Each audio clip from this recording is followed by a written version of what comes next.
বন্দেহং শ্রীগুরু শ্রীযুতপদকমলং শ্রীগুরুन् বৈষ্ণবাংশ শ্রীরূপং সগ্রজাতং সহগণ রঘুনাথান্বিতং तं সজীবং সদ্বৈतं সবদূतं পরিজনসহিतं কৃষ্ণ চৈতন্য দেবং রাধা কৃষ্ণ পদং সহগণ ললিতাং বিশাখান্বিতাং মঞ্চাকল্পতরুভ্যশ্চ কৃপা সিন্ধুভ্যৈব চ পতিতানানুপাপনেভ্যো বৈষ্ণবেভ্যো নমো নমঃ। শ্রী গুরু ভগবানন্দে নিতাই গৌর হরি বল। আজকে আমাদের শ্রীমদ্ ভাগবতে সূর্যগ্রহণে কুরুক্ষেত্র পৃথিবীর রাজ্যে দুইটি অচ্ছেদ্য ভাবে জড়িত, মিলন আর বিরহ। প্রতিটি মাসে পূর্ণিমা ও অমাবস্যার মতো মিলন আর বিরহ। একবার চাঁদকে পাইয়া 10 দিক জ্যোৎস্নায় মাখা, আবার চাঁদকে হারাইয়া সব দিক আধারে ঢাকা। ভাঙা গড়ার মধ্য দিয়া স্রোতস্বিনী চলে, 2 ডানার ভর দিয়া বিহঙ্গ মৌরি। বিহঙ্গ মানে পাখি। জাগতিক প্রেম ও ভগবত প্রেম, একটি অনিত্য অপরটি নিত্য হইল গতি ভঙ্গি একই প্রকার। বিরহ মিলনের ভাঙা গড়ার মধ্য দিয়া লীলাময় শ্রীহরি 2টি লীলা, অপ্রকট লীলা আর প্রকট লীলা। অপ্রকট লীলা নিত্য বৃন্দাবনে গোলকে, প্রকট লীলা ভৌম বৃন্দাবনে ভূলোকে। অপ্রকট লীলায় বিরহ নাই। রাধা গোবিন্দ চির মিলনে মিলিয়েই আছেন, বিরহ নাই, কান্নাকাটিও নাই, সুতরাং বৈচিত্র্যবিহীন। ভগবান রসের বৈচিত্র্য আস্বাদনে আসেন প্রপঞ্চ লীলায়, মানে প্রপঞ্চ ভূবৃন্দাবন। তাহাতে সেই লীলা হয় অশেষ, বৈচিত্র্যতায় পরিপূর্ণ।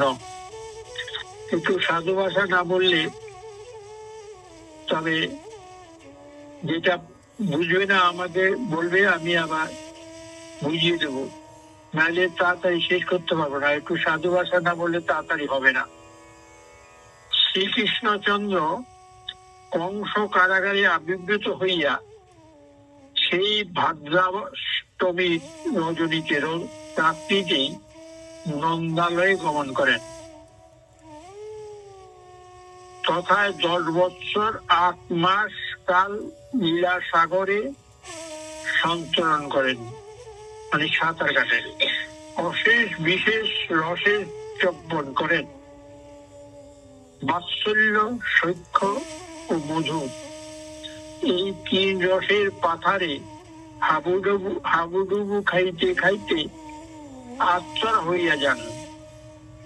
এই লীলাতে প্রেম বিরহের মধ্যস্থতায় রস সর্বদা নবনব্যমান হইয়া থাকেন, নতুন রকমের। বিরহে হারান মিলনে পাওয়ার আনন্দ। বিরহ 4 প্রকার: ক্ষুব্ধ রাগ, প্রেম বৈচিত্র্য, মান ও প্রবাস। এই 4 প্রকার বিরহী ব্রজে আস্বাদিত হইয়াছে। ব্রজে মানে বৃন্দাবনে। প্রবাস বিগ্রহ, প্রবাস জীবিত 2টি, নিকট প্রবাস আর দূর প্রবাস। তথ্য যখন প্রভাতে সক্ষগণ সঙ্গে শ্রীকৃষ্ণ গোষ্ঠে গমন করিলেন, তখন ব্রজের জননীগণ ও বধূগণ সারাদিন বিরহ বেদনায় ভোগ করিতেন। এটা অন্তর দিয়ে বুঝবে। এই বিরহকে বলে নিকট প্রবাস। আর বিরহ বেদনায় তাহারা অপরাহ্ন হইতে না হইতে পথের দিক তাকাইয়া থাকেন। দুপুরবেলা হলেই তারা ওই রাস্তার দিকে তাকিয়ে থাকেন, কেননা ওরা সন্ধ্যার সময় আসবে, তো বিকাল হলেই সব ছেলেরা আসবে, সখারা আসবে। গোধূলি বেলায় যখন শ্রীকৃষ্ণের চরণের নুপুরের ধ্বনি শোনা যাইত, তখন বিরোহীদের প্রাণ মিলন আশায় নাচিয়ে উঠিত।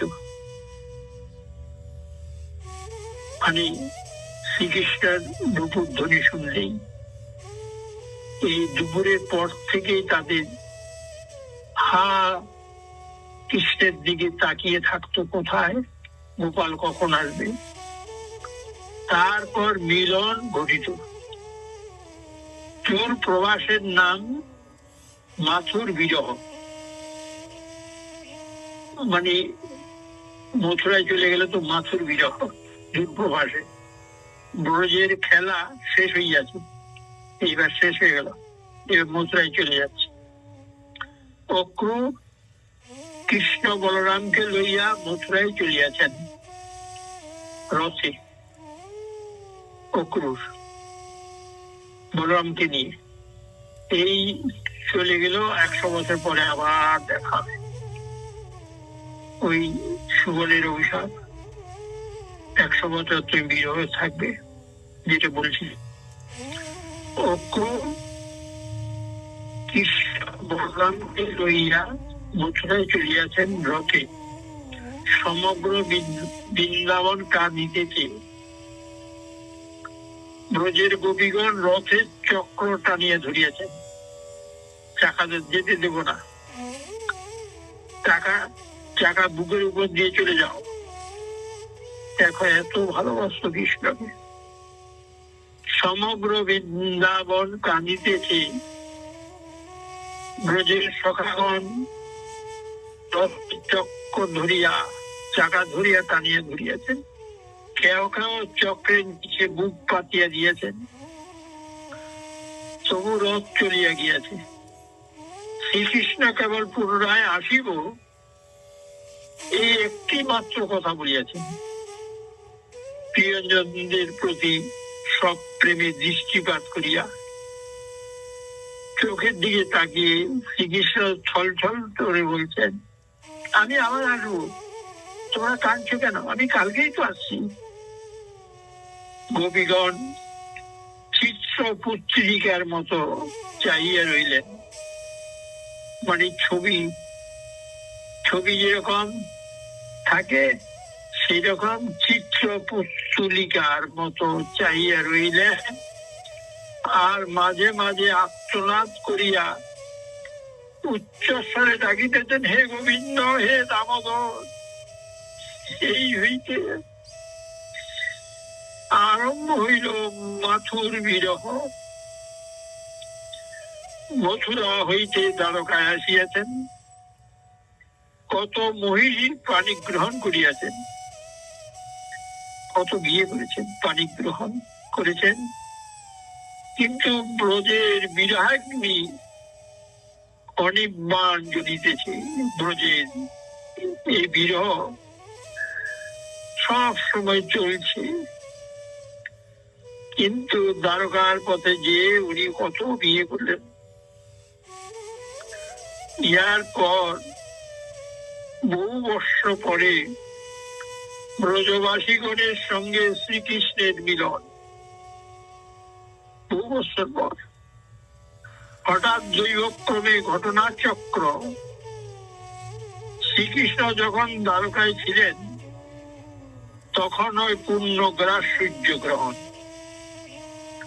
সূর্যগ্রহণের সময় তীর্থ জলে স্নান পুণ্যের কাজ। কুরুক্ষেত্রে সর্বভারতীয় তীর্থস্থান। এই পূর্ণকার সূর্য গ্রহণে কলকাতা থেকে স্পেশাল ট্রেন ছাড়ে। কত লোক যে যায় এই সূর্য গ্রহণে চান করার জন্য, সেটা আজ কত হাজার হাজার বছর আগে ছিল, এখনো কলকাতা থেকে ভারতের সবাই যায় এই কুরুক্ষেত্রে স্নানে। কুরুক্ষেত্রে সর্বভারতীয় তীর্থস্থান। ভগবান পরশুরাম পৃথিবীকে নিক্ষত্রিয় ভাগ করিয়াছিলেন, একা শেষ করিয়াছিলেন। তিনি কুরুক্ষেত্রের একটি যজ্ঞানুষ্ঠান করিয়াছিলেন। ওই যজ্ঞস্থান মহাতীর্থ স্বরূপ। সূর্যগ্রহণের মহাতীর্থ যাত্রা উপলক্ষে সকল ভারতীয় প্রজ্ঞাবানগণ কুরুক্ষেত্রে সমাগত হইয়াছেন। এখানে ভারতের সব মুনি ঋষিরা, পণ্ডিতরা সব এক জায়গা হয়েছেন। কে কে আসিয়াছেন? আসিয়াছেন মৎস্য, উষণীর, কৌশল, বিদর্ভ, কুরু, সৃঞ্জয়, কম্বোজ, কেকয়, মদ্র, কুন্তি, আনত্য ও কেরল প্রভৃতি দেশের রাজ্যগণ। এসব রাজারা এসেছেন, যাদের নাম বললাম। বহু লোকজন সমভিব্যবহারে আসিয়াছেন।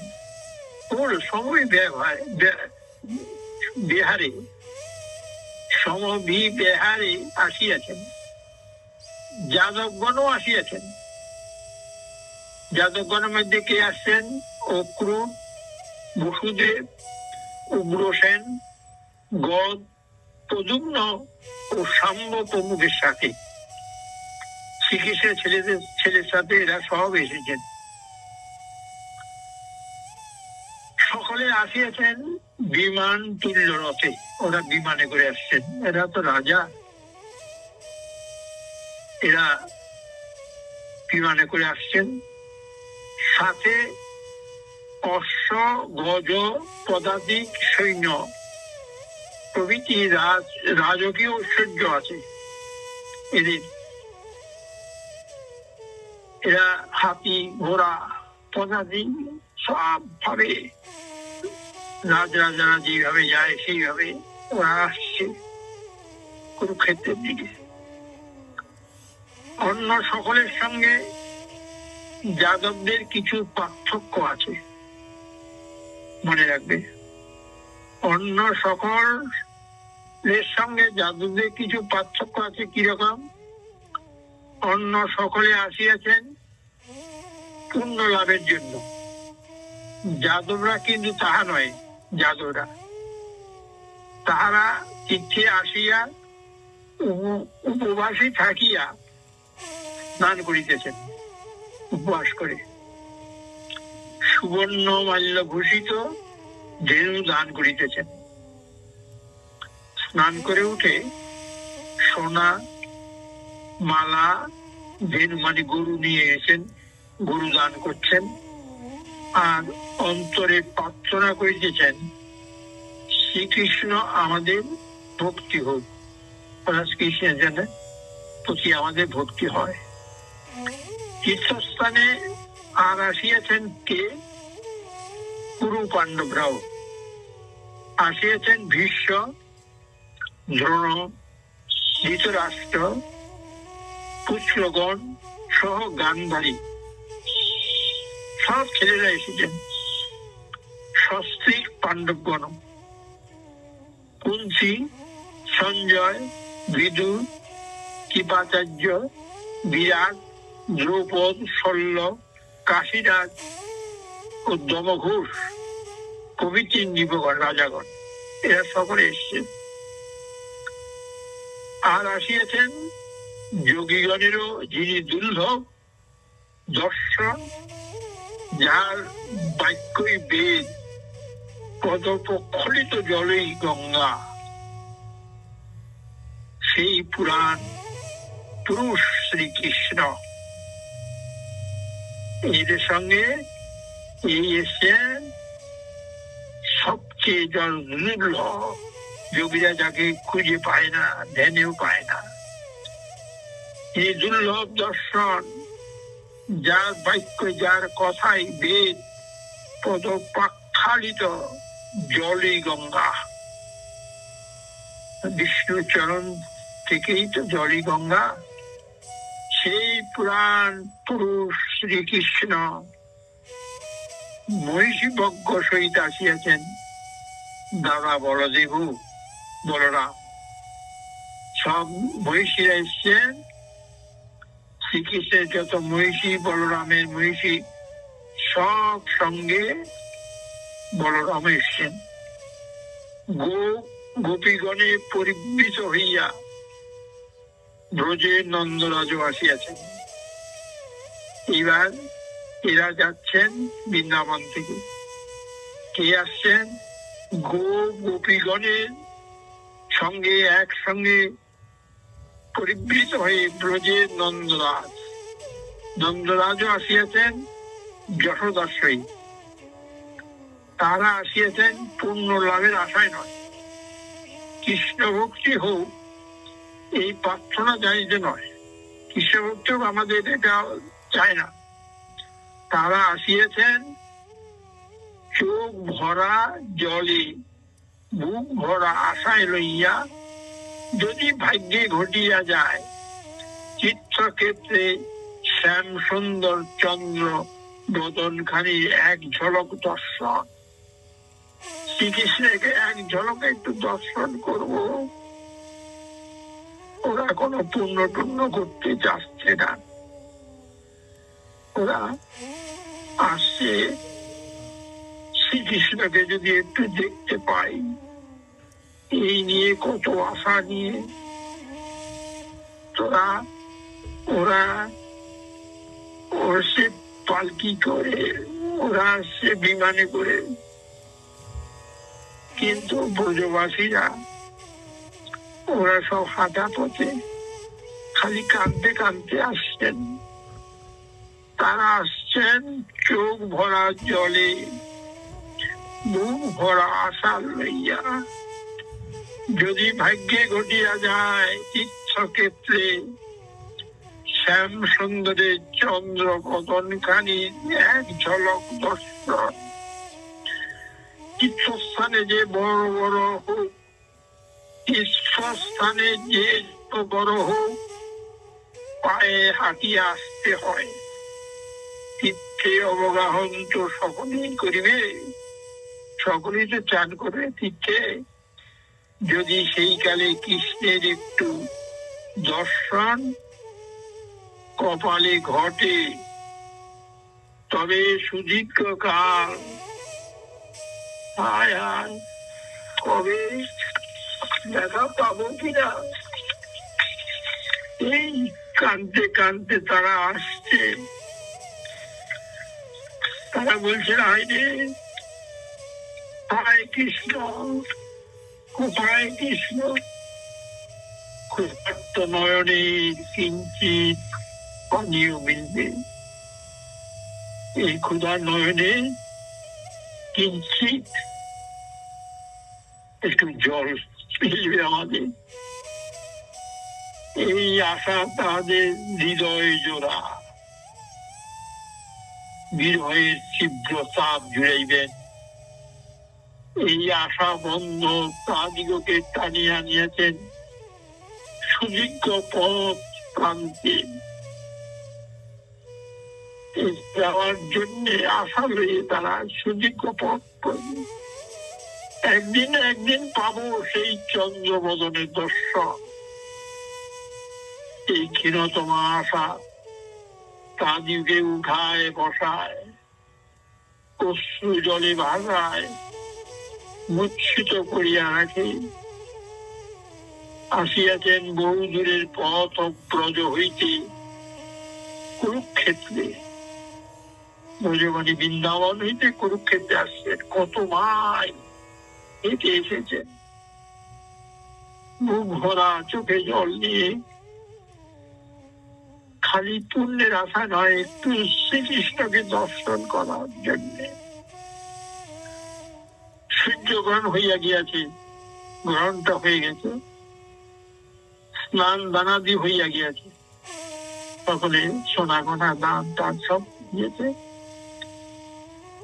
ব্রজবাসীগণের স্নান দানে আগ্রহ নাই, ওরা দান করবে কেন? ওরা তো পুণ্য করতে আসে নাই। তারা শুধু খুঁজিয়া বেড়াইতেছেন জীবন সর্বস্ব কৃষ্ণ ধনকে। যাদবগণের সহিত শ্রীকৃষ্ণ কোথায় আছেন?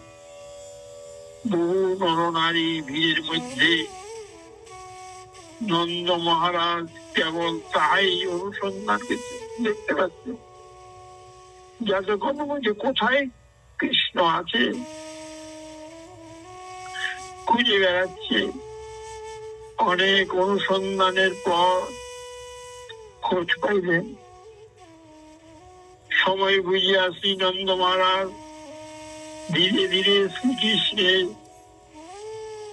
সৈবত্য হইলেন, সামনাসামনি গিয়ে দাঁড়ালেন। শ্রীনন্দকে দর্শন করিয়া যাদবগণ আনন্দে নাচিয়া উঠিলেন। নন্দ পরিবারের সঙ্গে যাদবগণের অনেক দিন হলেও সাক্ষাৎ দেখা সাক্ষাৎ নাই। তাই পরম প্রীতি ভরে তারা নন্দরাজকে গাঢ় আলিঙ্গন করলেন সকলে মিলে।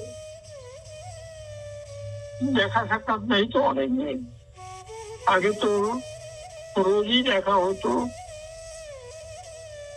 নন্দরাজকে বুকে জড়াইয়া ধরিয়া বসুদেব প্রেম বিভ্র হইয়া পড়িলেন। বসুদেব নন্দরাজকে বুকে জড়িয়ে ধরলেন। সকল দুঃখের কথাই তো তার স্মরণ আছে। বসুদেবের কত কষ্ট দিয়েছে বুড়ো কংস,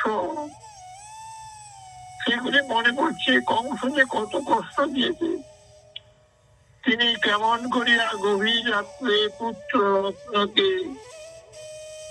কোলে লইয়া নন্দালয়ে পৌঁছাইয়া তাকে যশোদার কোলে রাখিয়া আসিয়াছিলেন।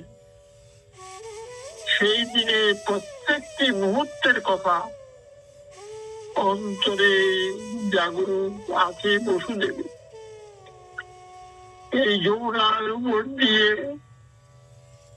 কোলে করে বৃষ্টি ঝড়ের মধ্যে আর যমুনার উতাল কৃষ্ণকে নিয়ে যাচ্ছে, সেসব কথাগুলি মনে পড়ছে বসুদেবের।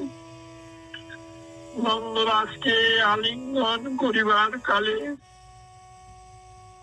ওই সকল কথাই তার মানস রাজ্যে জাগিয়া উঠিল। বারে বারে জেগে উঠছে নন্দরাজকে আলিঙ্গন করার সময়, হায় আগে কত কষ্ট করেছি। কৃষ্ণ বলরাম হঠাৎ দেখিলেন বাবা নন্দ মহারাজ ও যশোমতী মা সম্মুখে দাঁড়াইয়া। মুহূর্ত মধ্যে ব্রজের ভাব জাগ্রত হয়ে গেল। কৃষ্ণ বলরামের কথা বলবে, কৃষ্ণ বলরাম হঠাৎ নন্দ মহারাজকে তখন বৃন্দাবনে কথা তার মনে উঠে গেল।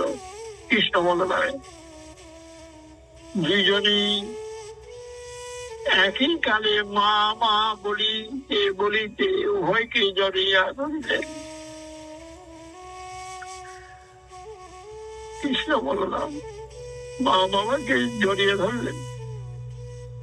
তাদের নয়ন বহিয়া অশ্রুধারা বহিতে লাগিল। চোখের জলে তারা কেঁদে যাচ্ছেন।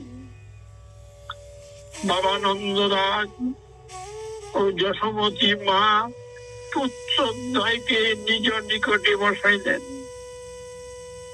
এবং বাহু বিস্তার করিয়া জড়িয়াছিলেন, দুই হাত দিয়ে বুকে জড়িয়ে ধরলেন। দীর্ঘ বিরহজনিত যে সুতীব্র শোক, তাহা তৎক্ষণাৎ নন্দ যশোদা হৃদয় হইতে সরিয়া গেল।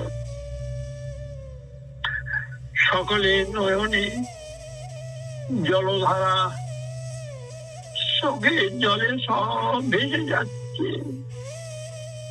নীরবতা রাজত্ব করিতে লাগিল সকলের উপর। সকলে চুপ করে আছে। যার পর নীরবতা ভঙ্গ হইলেন বলদেব জননী রুক্মিণী দেবী, বলরামের মা।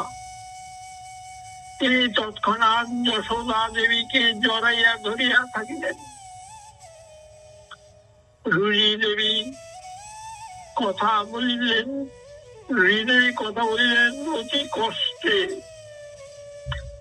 গদ গদ কণ্ঠে বলিলেন, হে নন্দরাজ, হে যশোদা, আপনাদের যে প্রীতি তাহার কোনো পরিমাপ নাই।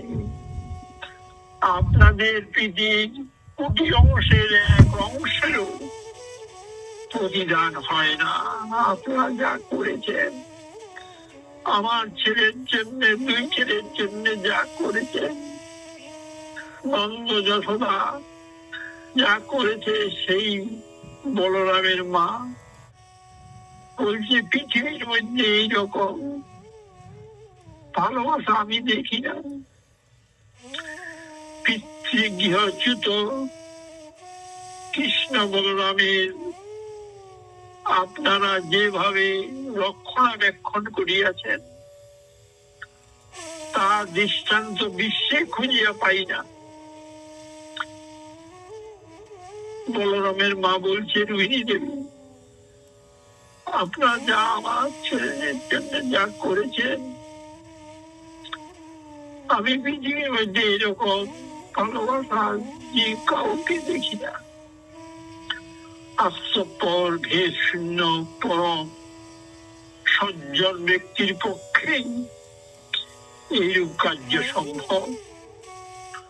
আপনারা যে কত সজ্জন, কত সদ্গুণ ভূষিত, তা প্রকাশ করিতে আমাদের ভাষা হারাইয়া যায়।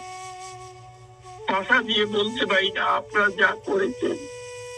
নন্দ যশোদা যা করেছেন, বলিতে বলিতে রুক্মিণী দেবী ও দেবকী দেবী কাঁদিয়া ফেলিলেন। কাঁদতে তো হবেই। যশোদা জননী কৃষ্ণ বলরামকে কোলে লইয়া বাহ্যজ্ঞান হারিয়েছিলেন, একেবারে জ্ঞান হারা হয়ে গেছেন। তাদের চোখে বইতেছিল গঙ্গা ধারা, জলধারা। হায় হায়, কি আমরা দৃশ্য দেখছি! হায় রে ভগবান, এই কি নন্দ যশোদার প্রেম! দেবকী ও রুক্মিণী দেখিলেন যে তাদের পুত্রদ্বয় রাম কৃষ্ণ নিজ জননী যশোদা পাই আনন্দে আত্মহারা। অল্প দূরে ব্রজবধূগণ অপেক্ষামান হইয়া আছেন। ছবিরা দূরে দাঁড়িয়ে আছেন। এতক্ষণ তারা শ্রীকৃষ্ণের সঙ্গে মিলিত হইতে না পারায় প্রবল উৎকণ্ঠায় তাদের হৃদয় কথাও ফাটিয়া যেতেছে, হৃদয় পেটে যাচ্ছে। নন্দ যশোদার সঙ্গে কথা বলছে, আর গোপীরা দূর থেকে চোখের জলে তাদের হৃদয় বেঁধে যাচ্ছে। কখন আমরা কথা বলবো শ্রীকৃষ্ণের সাথে।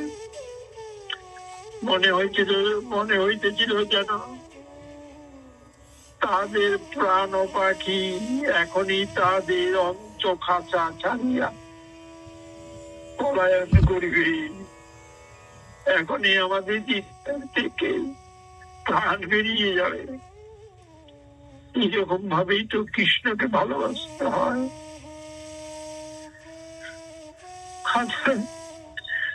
শ্রীকৃষ্ণ গোপীগণকে দূর হইতে দেখিয়া অতি সন্তর্পণে প্রেমাতুরা জননী যশোদার অঙ্কদেশ হইতে উত্থিত হইলেন। এবার উঠলেন মায়ের কোল থেকে উঠে এবং পরে কোন এক নির্জন স্থানে তাদের সহিত মিলিত হইলেন ব্রজভূমিদের সাথে। কৃষ্ণচন্দ্রের শ্রীবদন দর্শন কালে আনন্দে বাধা সৃষ্টিকারী চোখের পলককেও তারা সহ্য করিতে পারেন না। চোখের পাতা তাদের বলছে, বারে বারে চোখের পাতা পড়ছে কেন? তাই চোখের পাতা নির্মাণকারী অবুঝ বিধাতাকে তারা কঠোর ভাষায় নিন্দা করিতে লাগলেন। বলছে, কে সৃষ্টি করেছে চোখের পাতা? আমরা শ্রীকৃষ্ণকে মদন করে দেখছি, মাঝে মাঝে চোখের পাতা আমাদের বিঘ্ন করে দিচ্ছে। সুখময় গোবিন্দ বদন, যার পুণ্য পুঞ্জ ফলে সে মুখ দর্শন হইলে দুই আখি কে করিবে পান, দ্বিগুণ বারে তৃষ্ণা পিতে নারী মনক্ষ আয়া। কি দেখছি? চোখের পাতাকে সৃষ্টি করলো এ বিধি। বলছে, হাই ভগবান, কি দেখছি? বিধি কেন এমন ভাবে সৃষ্টি করলো চোখের পাতা? আমরা ভালো করে দেখতে পাচ্ছি না, কে এমন ভাবে করলো? হে ভগবান,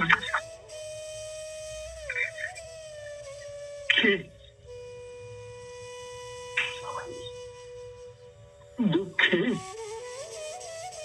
দুঃখে করে বিধি নাই দিল লক্ষ কোটি, সবে দিল দুটি আঁখি। লক্ষ কোটি আঁখি দিল না কেন? আমাদের দুটি আঁখি দিল মাত্র, তাহে দিল নিমেষাচ্ছাদন। চোখের পাতাতে নিমেষাচ্ছাদন। বিধি জড় তপোধন, রসশূন্য তার মন, নাহি জানে যোগ্য সৃজন। জানে না যে কিভাবে সৃষ্টি করতে হয় ভগবানকে। চোখের পাতাটা কেন দিচ্ছে? কত প্রেম দেখো তাদের মনে। যে দেখিবে কৃষ্ণানন, তার করি বিনয়ন।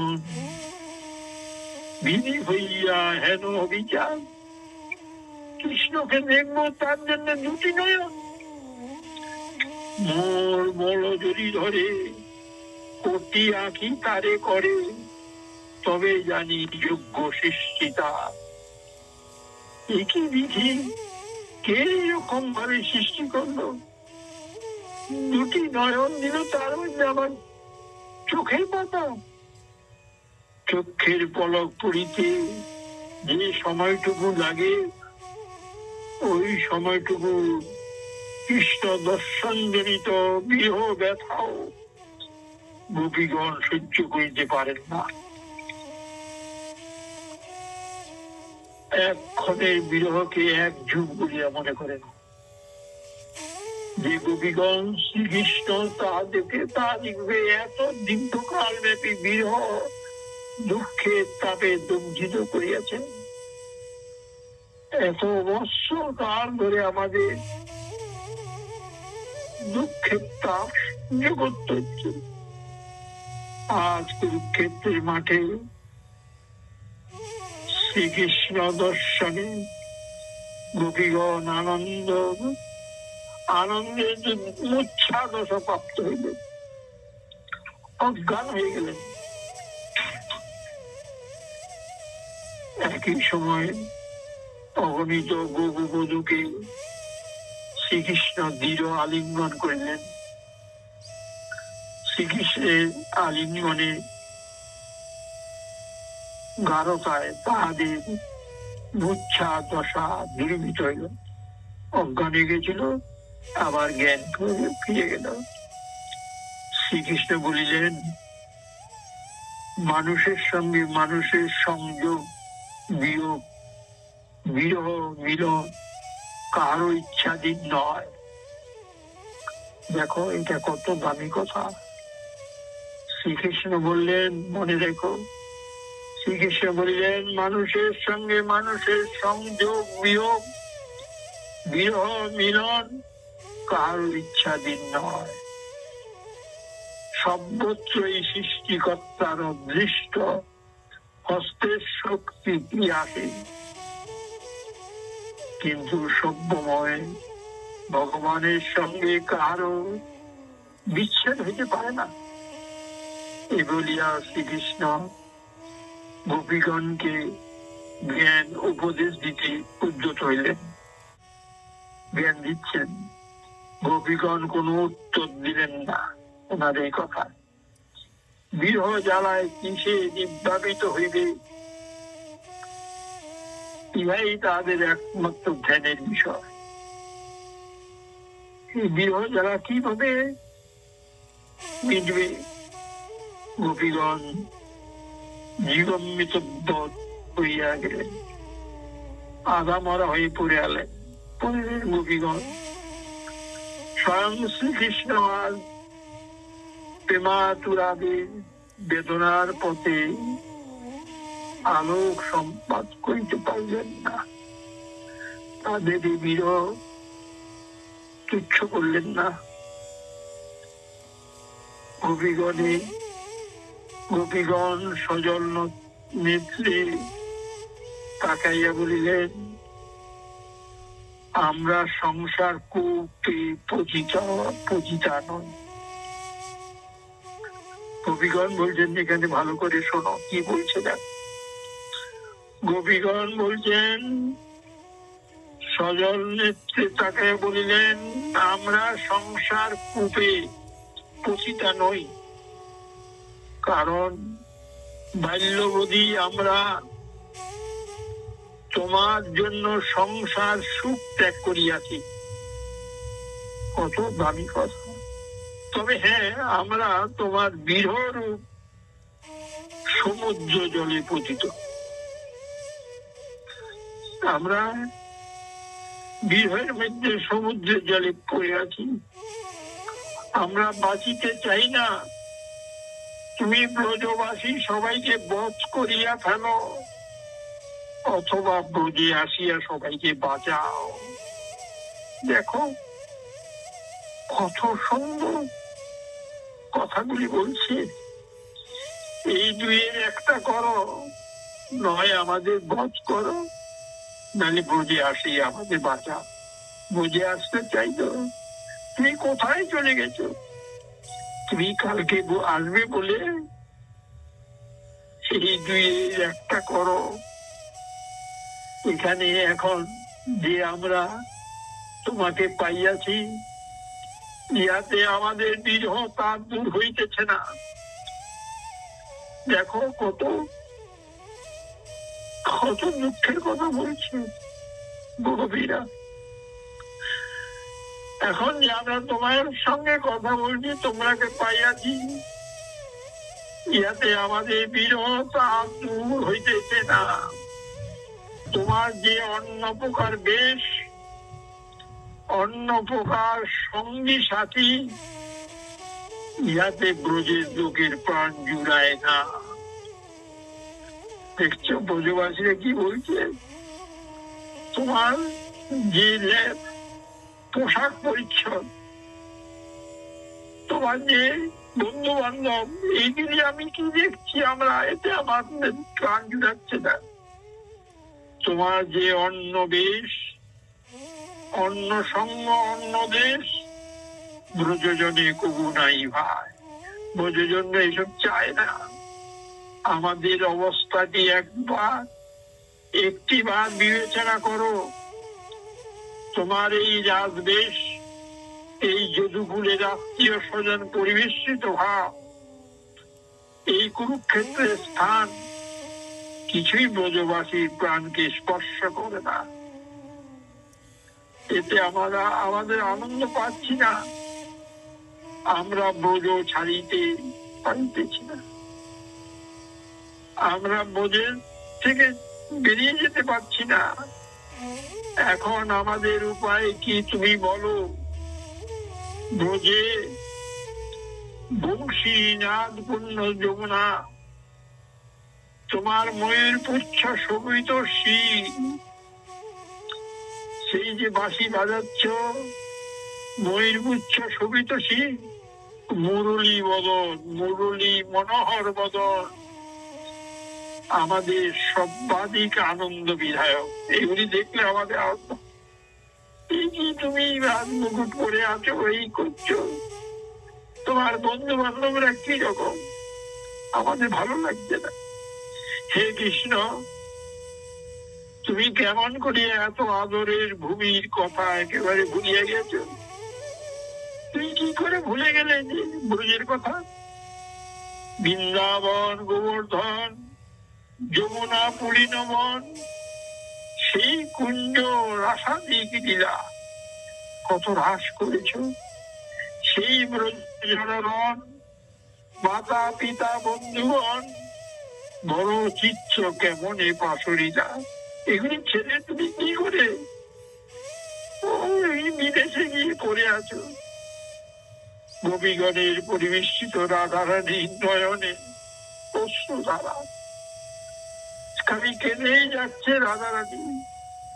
শ্রীকৃষ্ণ রাধিকাকে বর প্রার্থনা করতে বলিলেন। শ্রীকৃষ্ণ বলছেন, রাধা তুমি আমার কাছে বর প্রার্থনা করো। বলেন শ্রী রাধা ঠাকুরানী একটি প্রার্থনা, বলছে আমার প্রার্থনা হলো বর দেবে, ব্রজে এসে ব্রজবাসীকে প্রাণে বাঁচাও। দেখো কত প্রেম, আর কিছু চাই না, তুমি আগে চলে আসো, তুমি তার কাছ থেকে চলে আসো, ব্রজে এসে ব্রজবাসীকে প্রাণে বাঁচাও। কিছুক্ষণ নীরব থাকিয়া শ্যাম সুন্দর কৃষ্ণ ধীরে ধীরে বলিতে লাগিলেন, শোনো প্রাণাধিকে, অন্তরে কথা বলি শোনো, আমরাও ভালো করে শুনি। ব্রজবাসী আমার পিতা মাতা, অন্যান্য গোপ ও গোপীগণ, শ্রীরাম সুদামাদি, শ্রীরাম সুদামাদি সকল সখাগণ, সকলেই আমার প্রাণ তুল্য প্রিয়। শ্রীকৃষ্ণ বলছেন, তার মধ্যে গোপীগণ আমার সাক্ষাৎ জীবনের স্বরূপ, আবার তার মধ্যে তুমি আমার সর্বাধিক প্রিয়তমা। দেখো শ্রীকৃষ্ণ বলছে, তুমি আমার জীবনের জীবন স্বরূপ। আমি দিবারাত্র কেবল চিন্তা করিতাম যে আমার বীরভাগ নিতে তুমি দগ্ধীভূত হইতেছ, বিশ্বের জ্বালায় বরং মুখ হইয়া আছো। আমি জানতাম তুমি বিরহ জ্বালায় আমার জন্য কত ভোগ করছো, বিচ্ছেদ জ্বালায় মরণমুখী হইয়াছে। শ্রীনারায়ণের পাদ পদ্মে তোমার জীবন ভিক্ষা চাইলাম, ভগবানের কাছে নারায়ণের কাছে তোমার যাতে মৃত্যু না হয় আমি চাইতাম। তোমার প্রেমের প্রবল আকর্ষণে আমি আবার বলে যাইব, আমি যাব রাধারটি চিন্তা করো না, আমি আবার বলে যাব। এই বলিয়া শ্যামসুন্দর নীরব হইলেন। দুজনেরই নয়ন গঙ্গা ধারা বইতে লাগিল। সেই যে তাকে অভিশাপ দিয়েছিল, সুবল অভিশাপ দিয়েছিল না, 100 বছর তুমি জ্বালা ভোগ করবে, সেই জ্বালায় জ্বলছে। এটা ভগবান শ্রীকৃষ্ণই করিয়েছেন, আমি আর বলতে পারছি না, আমার আর ভাষা নাই। এই বলিয়া শ্যাম সুন্দর নীরব হইলেন। দুইজনে জ্বালায় চোখের জলে মনে হয় একেবারে গঙ্গা হয়ে যাচ্ছে। আর এইখানে বিশ্রাম নেই। অনেকক্ষণ বলেছি, যদি ভুল ত্রুটি হয় আপনারা ক্ষমা করবেন। বাঞ্ছা কল্পতরুভ্যশ্চ কৃপা সিন্ধুভ্যেব চ পতিতানাং বৈষ্ণবেভ্যো নমো নমঃ। ভজনিতায় রাধে শ্যাম দেব হরে কৃষ্ণা হরে রাম। ভজনিতায় রাধে শ্যাম দেব হরে কৃষ্ণা হরে শ্রী গুরু ভগবানন্দিতায় গৌর হরি ওম হরি ওম। শ্রী গুরু ভগবানন্দিতায় হরি ওম হৃদয় হরি ওম। জয় জয় জয় জয়।